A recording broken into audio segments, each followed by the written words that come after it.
白鹿台风虽然只是轻台，但是也为南部地区带来了强风豪雨。高雄桃园区四社道路日前才因为强降雨崩塌，而现在道路的情形如何？我们的记者拿布正在现场，马上带您关心当地的状况。拿布，请说。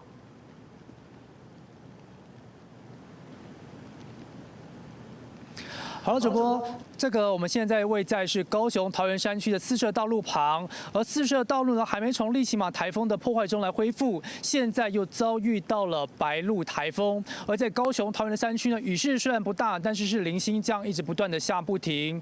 而我们可以看到，在记者右手边的地方呢，在四社道路下线的地方，已经有地方是有不少的积水跟这个是水洼，而在便道上更是夸张，都是布满的泥泞跟水洼的部分。因此呢，区公所就在刚才就宣布了，预计要在晚间的7点呢来进行道路的封闭。我们先来看一段稍早的采访问。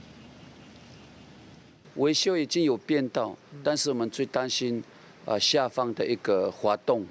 如果下方全部滑动下去的话，整个我们做的变道也一样会下线。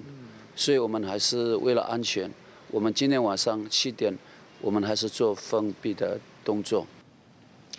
区公所表示呢，虽然在台风前夕，也就是在昨天，已经在四社道的便道上是打上了钢钉，跟这个放上了加强的钢板，甚至还在路面呢是铺了这个水泥的路面，用来加强道路便道的防护。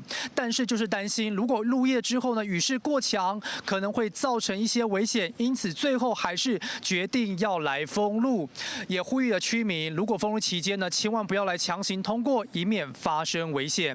以上的记者拿布以及打 Q 为您做的连线报道。